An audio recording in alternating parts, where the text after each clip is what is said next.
DJ's playing, and the shots rang out, and this is what she had to say. I ducked down. I was in front of the DJ and I ducked down, and then my brother came and grabbed me, but he pushed me to the ground.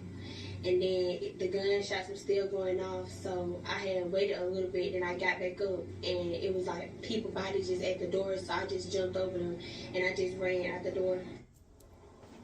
Breaking news, y'all. We got some information on the Sweet 16 party. Some people have been arrested. Thank you, Lord. It's a blessing. Let's get into this video. We learned a little bit about Phil, Latanya's son, and Alexis's brother. What else can you tell us about the other victims? We're learning more about who died. We have a 17-year-old, and there's also a 19-year-old and a 23-year-old. One was also in school, the 17-year-old was as well. But the 19 and 23-year-old, we're still learning more about them too. Like I said, we're not getting a lot of information from police officers. So what we're having to do is go and talk to community members and people who are here. And of course, we want to cut through some of the clutter, and we don't want to hear from a person. We want to get as close as we can to the source for this information. But let me tell you something that was fascinating that Alexis told me, that she said at her Sweet 16 birthday party, this is a place where they wouldn't expect to see a gun at all. And she said that there was rumors that somebody had a gun. And so people got freaked out. Her mom literally went and stopped the party and turned the lights on and said, if you are over 18, you need to get out of here. If you're over 18 and you have a gun, you need to leave. So they were cognizant that there was possibly something going on, but they weren't sure. And then sure enough, the party continues. They thought they got any bad elements out. Then the shooting happens. Oh my God, Omar. I just get chills hearing that. Just to hear how people do the right thing. It sounds like this mother was just so responsible in making sure that there's no danger. And then good days and bad days, good times and bad times right now. It comes in waves, the grief does. Both mom and daughter say that they've been crying. And they're also still in shock at what happened, mind you. This was something that they had been planning for a while. It's a Sweet 16 birthday party, happened right behind me here.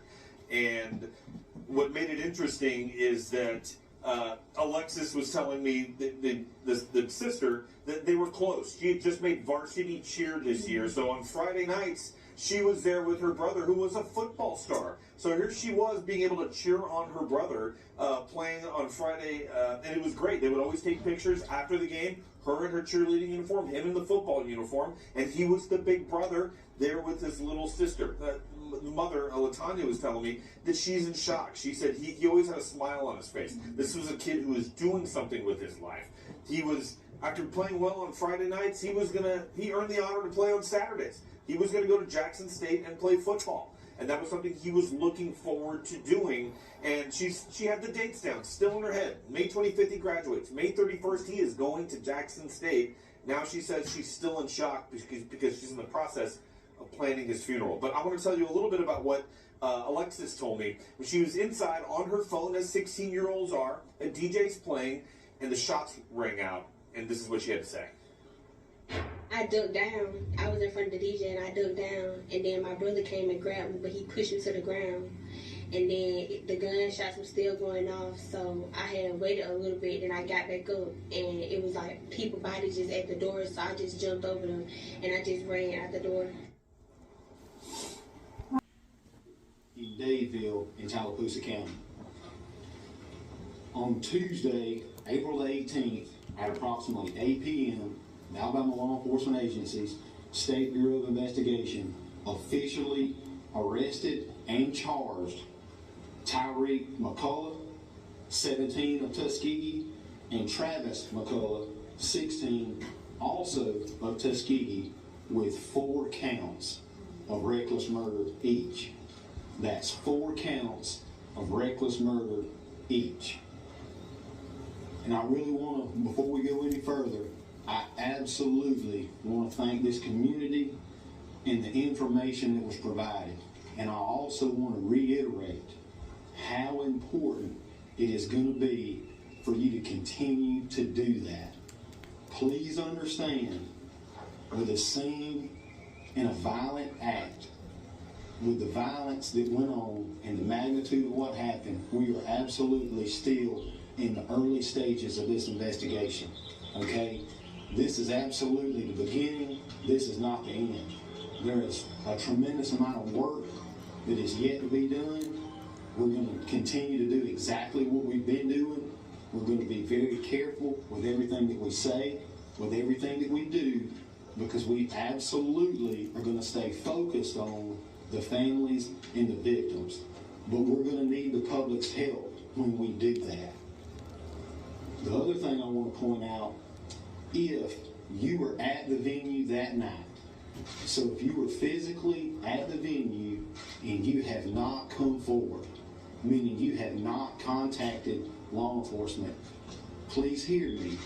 I absolutely want you to do that. We need you to come forward for these families, for these victims, okay? Please, I'm going to be clear, okay? Make no mistake. This is Alabama. And when you pull out a gun and you start shooting people, we're going to put you in jail, okay? We're going to do that because we're thinking about the families. We're concerned about the families. We were in the beginning and we will be through the remainder of this investigation, because somebody's got to start thinking about mom. Because I know I'm tired of it, and everybody behind me is tired of it.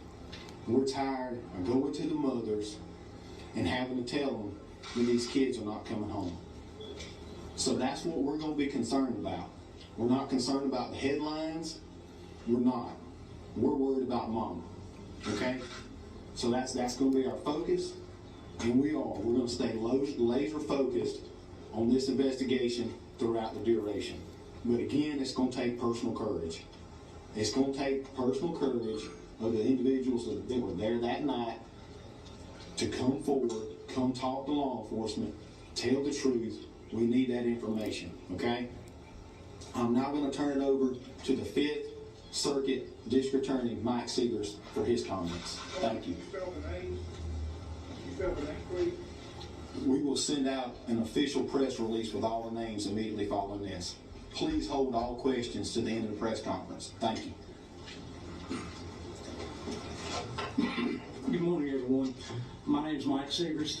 I'm the District Attorney for the 5th Judicial Circuit, which includes not only here in Tallapoosa County, but also Macon, Chambers, and Randolph counties. I know that there has been some frustration among our community and among media about a lack of information that has been provided up to this point.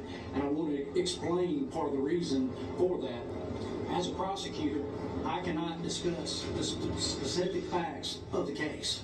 It's highly inappropriate for me to come out and publicly talk about that and tell that information. And the reason is being, defendants have constitutional rights. They've got to be tried by a jury of their peers inside this building. They have a right to be represented by counsel. And for me to come out here and give information about what's going on in the investigation, I can't discuss the details of that with y'all. And I apologize, but I hope you'll understand that. Nor can law enforcement. So we won't be discussing all of the details. I can tell you a few things about the process of what will happen next with these individuals. First, they'll be entitled to an anonymous law hearing, which is a bond hearing that will have to occur within 72 hours. The state of Alabama will be requesting no bond. That's up to a judge to decide, but that will be the state of Alabama's position. After that, there'll be an initial court appearance. Then there'll be a preliminary hearing, and then this information, depending on the outcome of that, will go to a grand jury. The grand jury system in Alabama and each circuit operates differently. Here in Tallapoosa County, the grand jury convenes. I had to get up out my sleep to bring y'all this news. You hear me? Just being honest, this is sad. This is this terrible. You see this little girl right here, for the rest of her life, she will have to take on a memory that for her sweet 16, she lost her brother, her mother was shot, and a host of other people were injured, aside from the other people that lost their lives. Let's get into the fact that it's more than dangerous out here these days. That mother did everything that she could to prevent this situation from happening, even down to the fact of Anybody that was over 18, she said she didn't want in that party. Secondly, she also checked to make sure that there was no guns or anything that was supposed to be inside of that party. And she had got word that something was going on. So that made her double check in the factors of what was inside of there, which was supposed to be a celebration for this beautiful young girl that turned into a massacre, because that was a situation that nobody would ever expect to be going down at a person's situation that's supposed to, she was being celebrated. In 2 weeks, 2 to 3 weeks, her brother was supposed to be going to Jackson. Well, it doesn't even matter the school. The boy had a scholarship. Okay, which means he was doing what he was supposed to be doing in school. You only get a scholarship for serving your purpose in the educational field and doing what you have to do in school. So it's not like he was at a place where he was doing what the average teen is doing these days, out in the street looking for problems. He was there celebrating his sister before he left to celebrate himself. Now, instead of that, his mother is planning a funeral. When I tell you, my heart goes out to her, because this was not only a one-day situation. This is not something that just happened and then, it's over and done with. No, this is something these people will have to live with for the rest of their lives. For the rest of their lives. This will be a memory in their minds of how horrific this day was. Me personally, who's to say this little girl will ever want to even celebrate her birthday again? It don't bring no good memories. It don't. Every time every year this girl's birthday comes around, aside from the day-to-day mental situation she's going to be, all of these people, the people that is around, the people that was there, the other parents that had kids at this party that had to find out word of mouth what was taken. Ooh, girl, I say calm down. I am doing everything in my power to hold back the anger and the tears, because I could never put myself in any one of those people's shoes that was there at that party that night. I could not. But I just came to bring the part 2 to the part 1 of the video, because I let it be known that the situation happened. Now I came back to let y'all know that there has been 2 people in the situation that has been arrested, a 16 and a 17-year-old. And yes, they will be tried as adults. I hope they actually get the death penalty. That's my opinion, and that's what I feel. I mean, that's because I think that they should be punished by the highest state of the law. And that would be the highest state of the law right there. So I send my whole blessings from all of me to the families that dealt with this situation. My prayers go out to everybody. This has been your girl, Tay with the T, and I am out. It's T with Tay. Hit the like button, please don't play.